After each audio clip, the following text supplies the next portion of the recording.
Hey guys, how are we feeling today? Um, Happened again. um, Today I'm actually feeling not so good. During the weekend I was perfectly fine, just happily minding my own business, designing stuff. But what happened was I had to completely remove one of the medications that I was taking in in the past, or just a few days ago. And this medication is basically an antifungal pill. I had to take 3 of them per day, which prevents mushrooms from growing inside me. It prevents fungal spread of things. You know, if there's like a fungus in your body, it kills it basically. Because I have to be very careful with those things. I could get infected by anything, you know, not just bacteria or a virus, but also fungus. But anyway, finally I could stop using that medicine. But the thing is, that medicine was actually boosting the effect of the of the uh, immune repressants that I was taking. So I was taking less immune repressants because I was taking the anti-fungus thingy. Now that I stopped taking the antifungus thingy, I doubled the dose that I was taking of the thingy, the immune suppressant, and I think I have way too much of it in my body because I couldn't sleep last night, and I woke up with a headache and dizziness, and these things might not seem like a big deal to a normal person, but to me, I have to be careful. So I'm feeling pretty slow today. Some of the recording just turned out completely disastrous and all over the place. So I'm gonna try to do this again. I know it doesn't go with what I planned. Uh, I'm the kind of guy that I prefer recording things once and that's it. But I couldn't help it. I'm just feeling kind of slow today. But moving on. Ooh, what's that? This is pretty cool. I'm gonna wear it. Moving on, we were talking about my job, um, the work that I had. What's it called? My resume. We were talking about my resume last episode, and I could only go through half of the jobs, which were toy store and then investment company, which I'm gonna repeat. I'm not gonna say the name, but I will say I really hope no one invested funds into this pyramid scheme of a company. That's all I'm gonna say. So after that, I worked at a bar, and that's practically half of my work experience. The rest of it was after the bar. I moved to the UK for 4 months, or like 3.5, just to see how my life would fare there, and that's a story for another video. So I'm just gonna say I had 2 jobs there. I was I worked in what's called lateral drilling, which is sort of like uh, a very very precise form of drilling holes under the ground. Let's say, for example, um, let's say under like a road or something. Instead of having to break the entire road, what you would do is like exactly like a surgery. You would like drill underneath and then make the tunnel under the road without having to break everything. So that's lateral drilling. I had a lot of fun with that. And then in Scotland, that was in Northern Ireland. In Scotland, I worked as a forest craftsman at a forestry company. And the forest craftsman is basically a multitasker that is like a jack of all trades. It helps wherever he can. Practically the lowest of the low when it comes to the forestry business. But good money in it and very decent work. Hard labor, but very, very decent salary, and it's an excellent job. After that, So I'm sort of like summarizing those two jobs because I'm going to talk about it in detail when I talk about my experience in the UK. It's a whole video that I'm planning. But then after that, I came back to Argentina, and I was hired by a tea company. And now, I'm not going to say the name. Again, I'm not going to ever say the name of the companies that I worked at.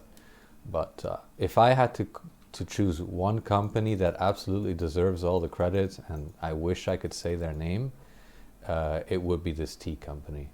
Because I had some of the best experience that I've ever had at a job where you work in an office. So like at a big company job in an office. My only experience with like a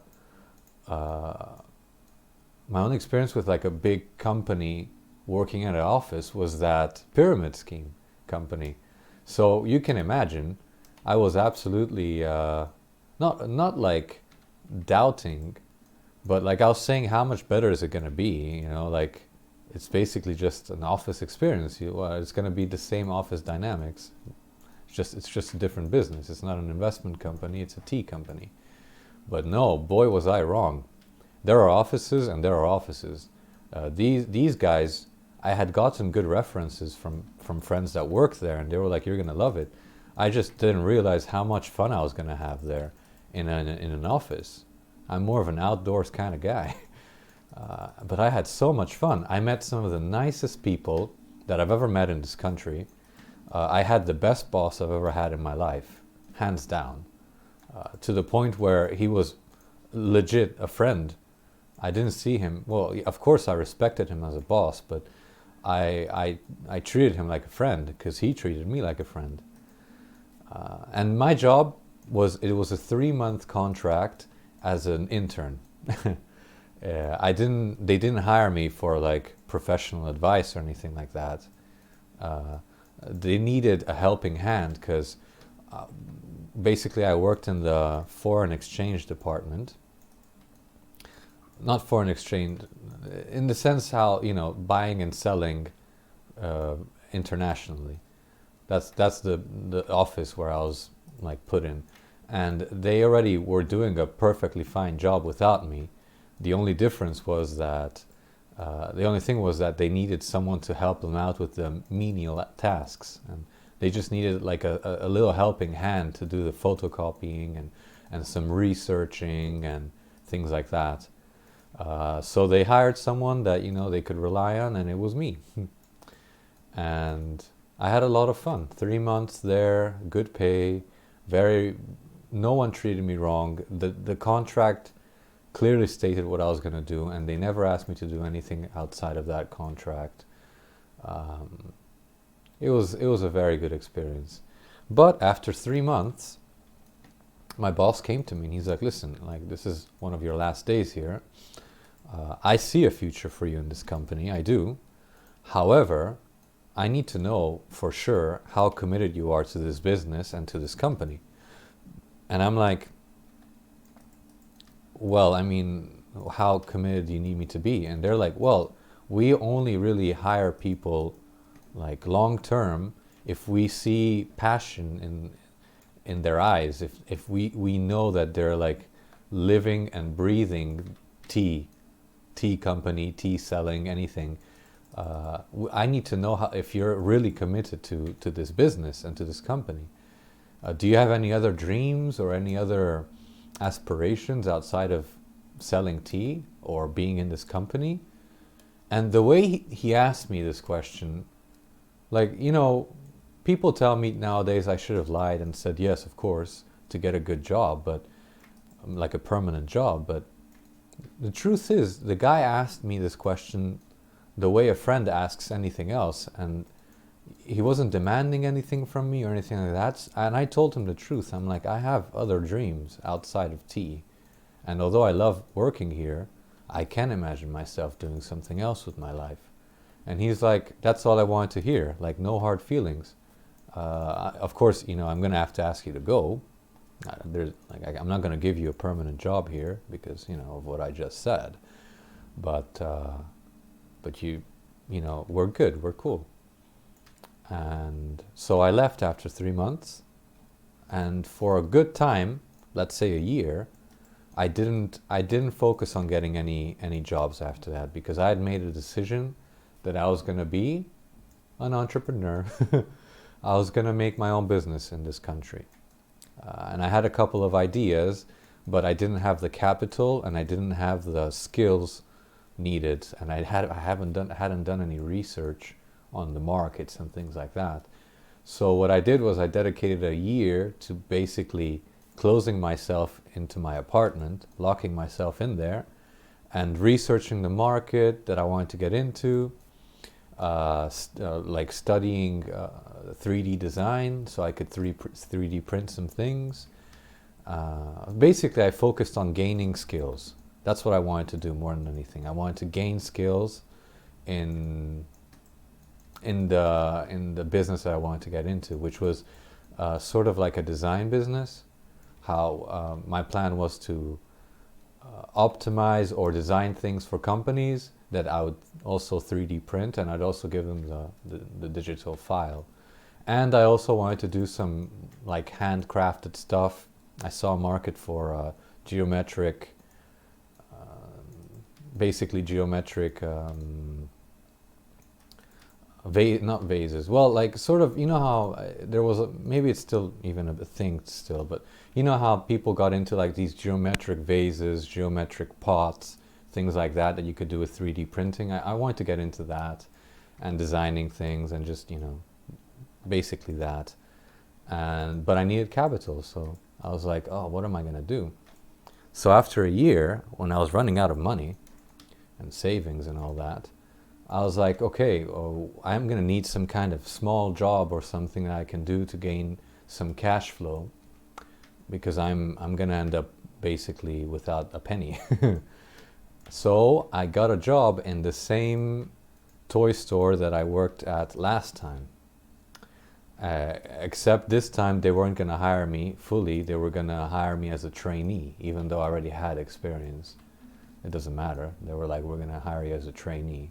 That's a trick that companies use sometimes. They hire you as a trainee to make sure they don't have to pay you a full salary or anything like that, or benefits, and they only hire you later if you're like the ideal, if you're the ideal worker. So I worked there for a month, but in that month I learned a whole lot, not just about work, but about people in general. And this time they hired me as a salesman, and I actually freaking owned it. I outsold everyone in that store. I was really, really good at it because I had gained so much experience, like human experience, since the last time I worked at a toy store, which was years ago, like 7 years before. So I applied all that experience that I had, the human experience, and I outsold everyone. But I did notice some things I didn't notice before. Basically, there are people out there that are living the rat race of working a job they hate. This was my boss. She was a good worker, but a terrible boss. That's how I'd call her.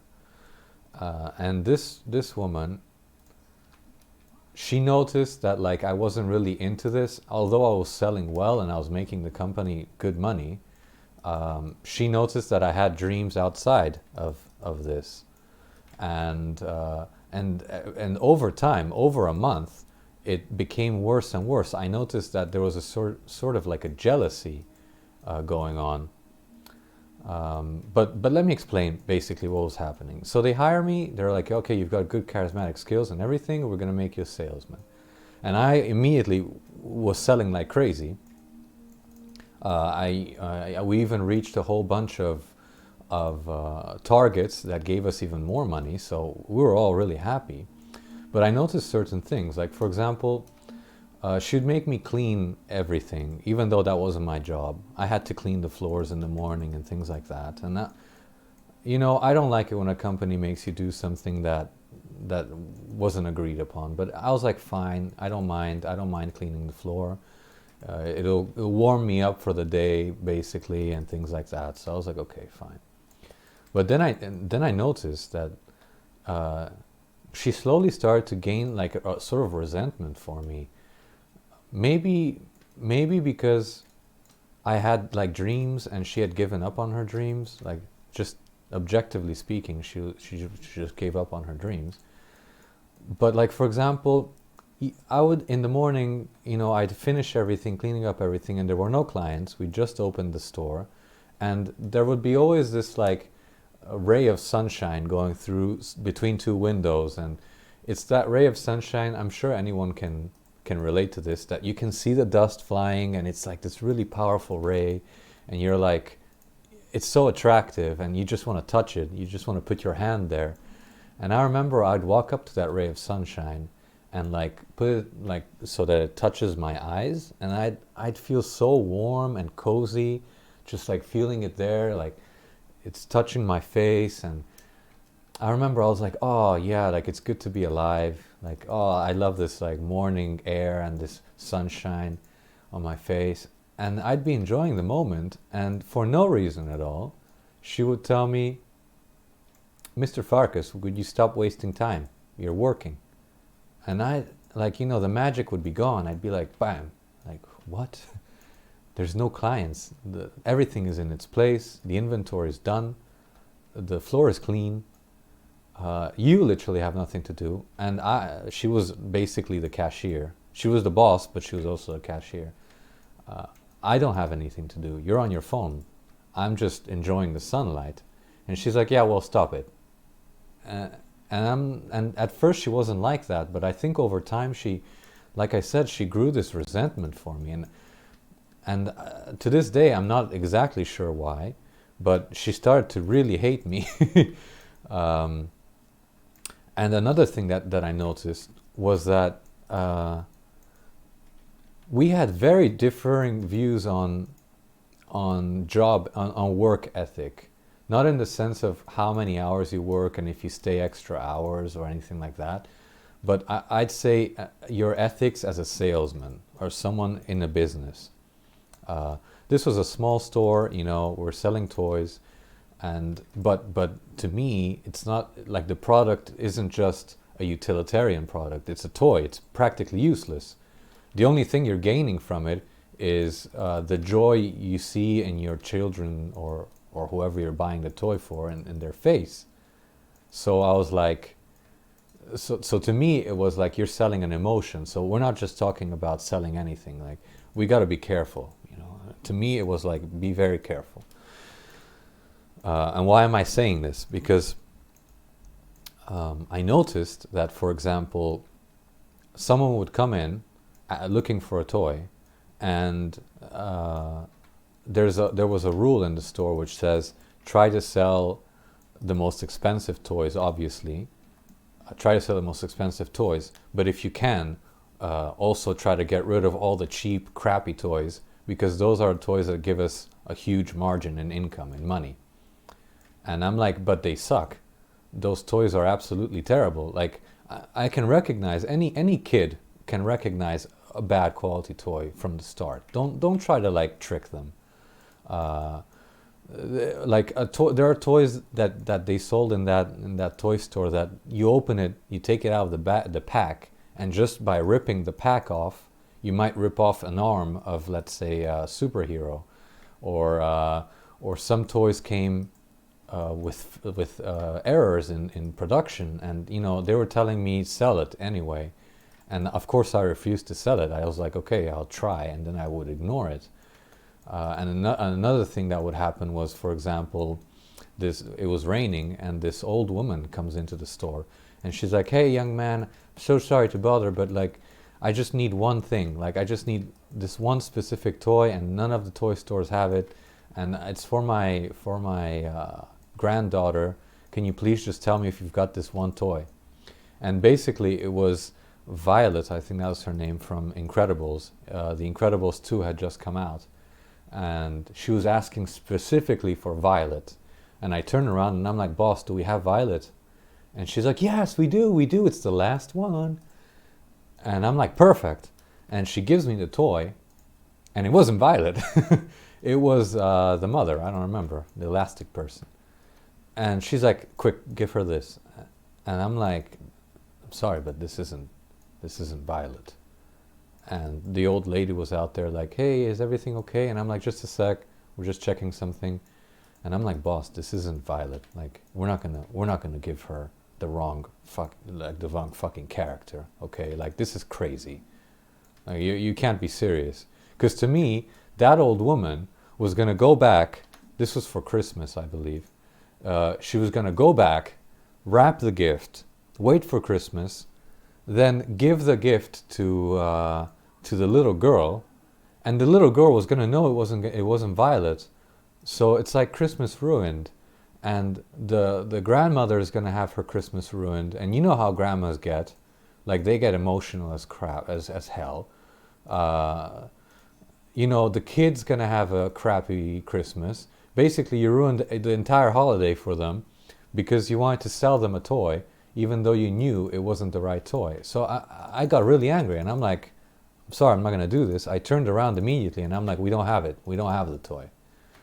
And I think that was the last straw, because even though I outsold everyone, and we made a good team with the inventory guy. Oh crap!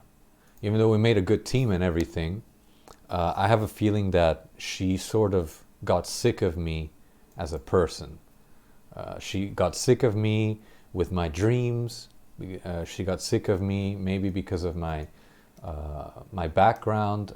You know, like I come from a like middle income family, and we're doing pretty good, but like there's some resentment towards people like that here in Argentina sometimes. Of course not everyone, but you know, some people have resentment towards people like that. Maybe there was like a social class difference. Maybe she got jealous that I was out selling people. But more importantly, I'll be honest with you. I think it was because she told me way too much about her own life. Because she wouldn't stop talking. She would talk all the time, and I'd listen, because it's always good to know information about your boss. But I'd listen, and she would end up telling me some pretty personal stuff that I had no business knowing.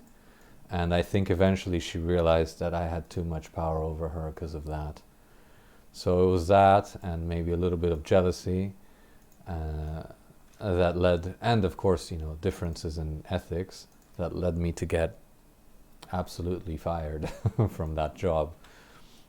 Well, better, it wasn't fired because it was a trainee program, but I was asked politely to retire, even though 3 months hadn't passed yet.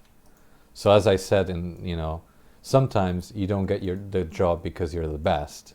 Sometimes the world of working and the job market is very emotional, very human.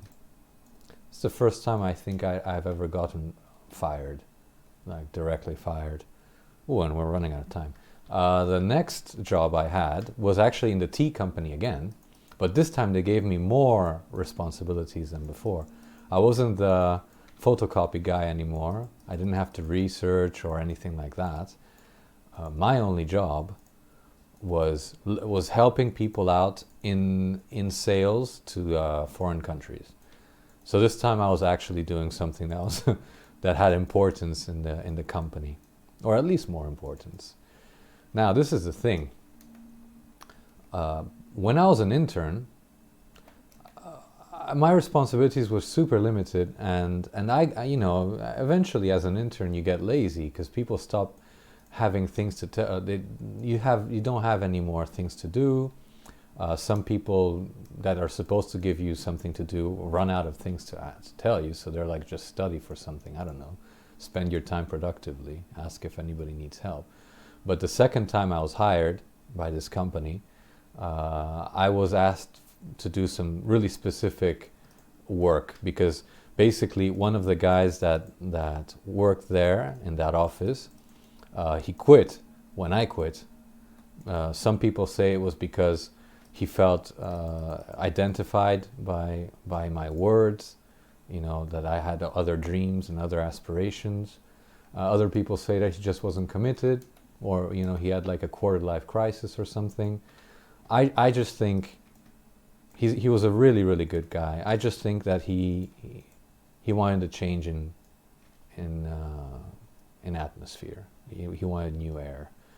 I think we're gonna end it.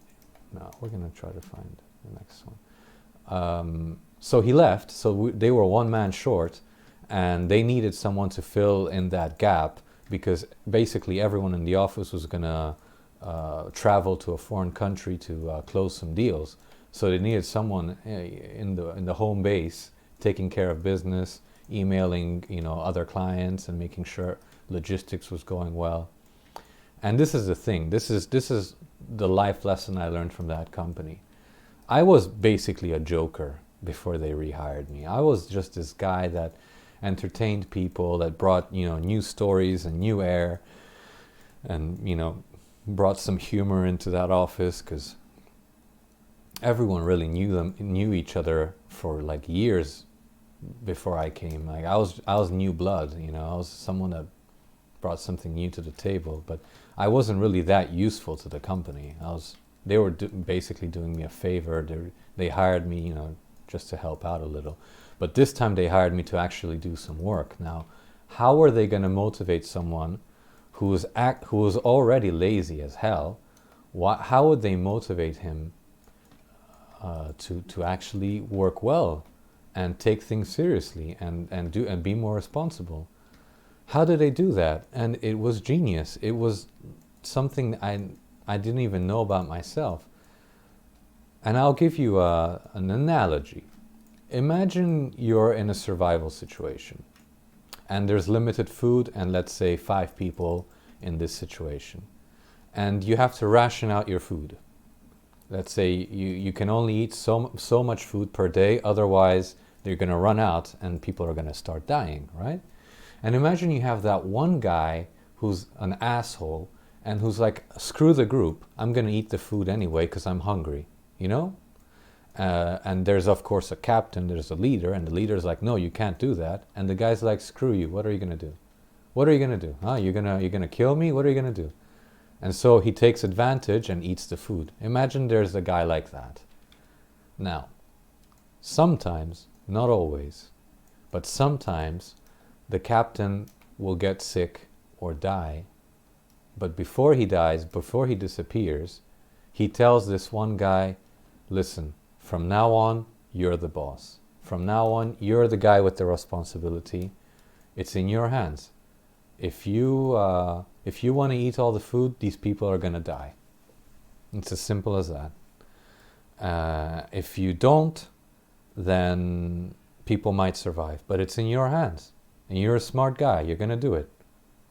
Many times, that guy is going to do a 180 completely, and they're going to become responsible. They're going to take care of everybody else. They're going to not eat all the food. They might even lower their own rations. Why? Because you sparked something in them, this heroism from the inside, where it's your responsibility. That's what they did to me in this company. They're like, listen, no one else is going to be in the office. It's in your hands. Call us whenever you want, 24/7. We'll help you out. But it's in your hands. And I overworked. I worked hours extra. I came in early. And I did a complete 180. I became much more productive, because to me it was, I gotta help my family out. I really felt like family. And after 6 months that my contract was over, they had found someone to replace me with way more qualifications. And that was my last formal job. After that, I dedicated my life to making my own business. And making my own business was what I did before I got sick.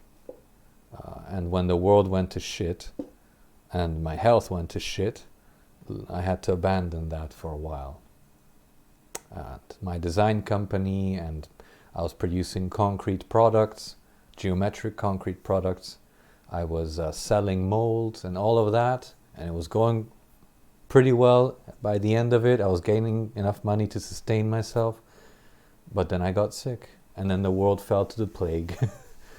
So yeah, that's my job experience. And there's a lesson to be had in every single job. So thanks for watching, and I'll see you in 2 days in the next episode. Love you. Bye.